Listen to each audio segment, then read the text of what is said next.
안녕하세요. 책풀이와 못다모입니다. 네, 오늘은 친구에게 선물 받은 책 이야기입니다.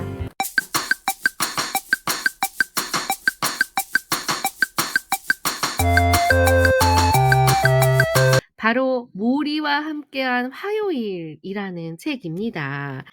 당시에 이 책을 봤을 때 내용은요. 이 책은 그래요. 사실은 죽음에 대한 내용을 생각하게 하는 거기 때문에 그때 당시 20대 후반에서 30 얼추 20대 후반이죠.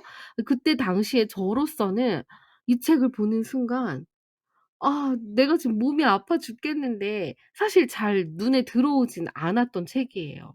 힘든 상황에서 뭔가 이 책은 루게릭병에 걸린 이 교수님인데 그 루게릭병에 걸린 교수님의 제자가 찾아와서 인터뷰를 하는 내용들이거든요.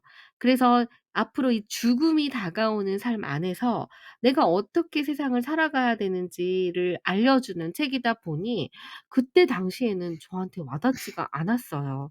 그런데 살아가다가 힘들 때 뭔가 퇴원하고 이 책이 어느 순간 들어왔을 때 그때 이 책이 너무나도 제 가슴을 뭔가 이렇게 치는 이런 느낌의 감명을 받았던 거죠.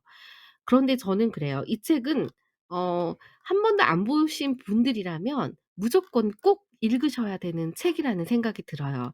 이 책은 한 10 년에 한 번씩 어디서 그러더라고요. "이 책은 10 년에 한 번씩 우리가 봐야 되는 책이라고." 왜 삶에 특히 바쁠 때 '내가 지금 잘 살아가는 게 맞는 건가? 내가 지금 사는데 왜 내 인생은 행복하지가 않지?' 뭐 이런 생각들이 들 때 이 책을 꼭 읽어 보시기를 추천드립니다. 한번 잠깐 동영상을 보고 시작을 하겠습니다.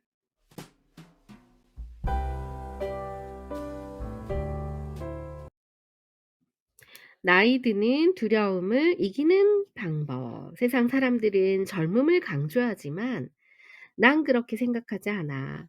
젊다는 것이 얼마나 소중한지. 그러니 젊다는 게 대단히 멋지다고 말하지 말게.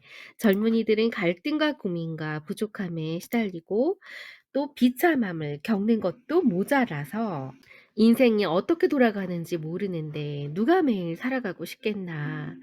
이 향수를 사면 아름다워진다거나 이 청바지를 사면 섹시해진다고 하면서 사람은 성장하며 점점 많은 것을 배우지. 22살에 머물러 있다면 언제나 22살처럼 무지할 거야. 나이 드는 것은 단순한 쇠락만은 아니네. 그것은 곧 죽게 되리라는 부정적인 사실 그 이상이야. 죽게 될 것이라는 것을 이해하고 그 때문에 더 좋은 삶을 살게 되지. 하지만 나이 먹는 게 그렇게 귀중한 일이라면 왜 모두들 다시 젊은 시절로 돌아갔으면 하고 말할까요? 누구도 빨리 65살이 됐으면 좋겠어 라고 할까요? 그게 어떤 것을 반영하는지 아나. 인생이 불만족스럽다는 걸 적나라하게 보여주는 거지. 성취감 없는 인생. 삶의 의미를 찾았다면 더 이상 돌아가고 싶어 하지 않아. 앞으로 나가고 싶어 하지. 더 많은 것을 보고 더 많은 일을 하고 싶어 하지. 아마 65살이 되고 싶어 하지. 자넨 알아야 해. 젊은 사람 모두 알아야 해. 늘 나이 먹는 것에 맞서 싸우면 언제나 불행해. 어쨌거나 결국 나이는 먹고 마는 것이니까. 저자 미첼 봄. 이 책은 실화입니다. 스포츠 신문 기자로 바쁜 생활을 하던 미치. 이 어느 날 우연히 TV에서 자신의 옛 은사인 모리가 루게릭병으로 투병 중이라는 걸 깨닫고 대학 졸업 후에 처음 그를 찾아갑니다. 책풀이도 역시나 많은 사랑을 받고 있구나라는 생각이 요즘 들어 더 감사함이 커지게 만드는 계기를 준 책 아니었나라는 생각이 들었습니다. 네, 이상입니다. 책풀이가 1번이었습니다, 여러분. 감사합니다. 친구에게 받은 선물이라는 책을 가지고 준비를 했는데요. 이 이야기는요, 제가 이 브랜드에서 최초 공개하는 겁니다. 여러분들 지금 오신 분들 축복받으신 겁니다. 저도 네. 궁금합니다. 이 저도 브랜 모르는데 네. 첫사랑인가요? 첫사랑 오토프로님? 예. 죄송하지만 첫사랑 따위는 얘기하지 않고요. 저는 첫사랑이 없습니다. 네. 저한테는 첫사랑이 없고요. 제 종교 얘기를 쪼끔 해 보려고 하는데요. 저는 태어났을 때부터 천주교 집안이었습니다. 그러니까 저도 모르는 사이에 저도 천주교 신자가 되어 있더라고요, 어느 순간에 보니까. 그래서 자연스럽게 저는 성서라는 책에 되게 잘 길들여져 있었습니다. 저한테는 예수라는 인물이 도대체 어떤 인물이길래 2000 년이 넘도록 논란이 되고, 예수라는 인물의 생각과 삶 때문에 역사적으로 여러분들이 잘 아시는 것처럼 사람들이 학살도 하고요, 전쟁을 하는 근거가 되는지 등등 이런 것들이요.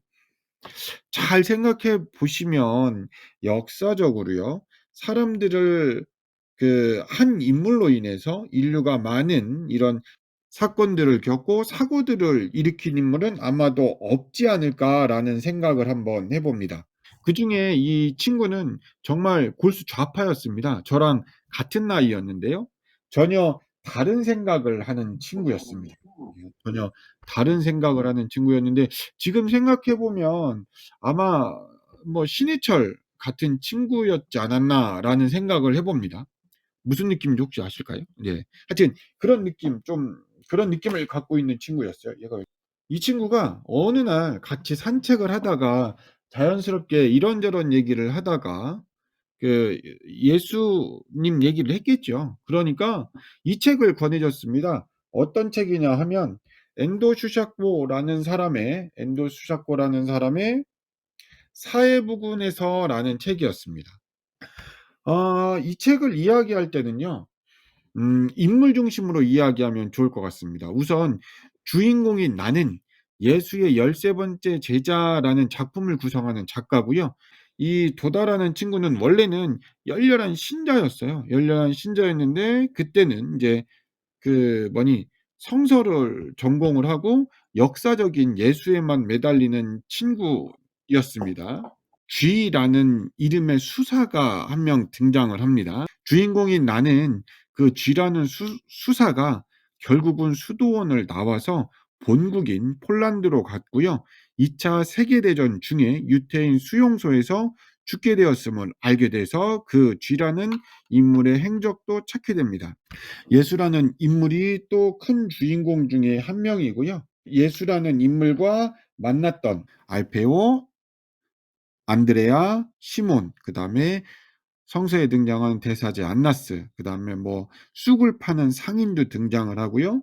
그때 당시 이스라엘을 통치하고 있었던 빌라도, 그다음에 예수를 십자가로 이끌었던 백인대장 등이 등장을 합니다. 이 등장인물과 만났던 예수라는 인물은 보통 생각하면 여러분들이 잘 알고 있는 기적을 행하는 멋진 인물로 이 소설에는 그려져 있지 않습니다.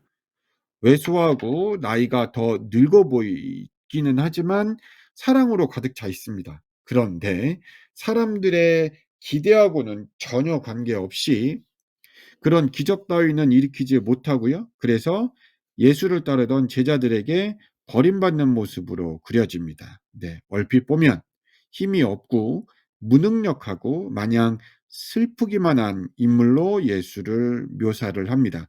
그러면서 예수가 걸었던 발자취를 주인공과 도다라는 이 성서학자가 뒤쫓아가면서 예수라는 인물과 예수가 만났던 사람들의 이야기들을 통해서 역사적인 예수가 어땠는지에 대한 내용이 이 책의 대략적인 내용이었습니다.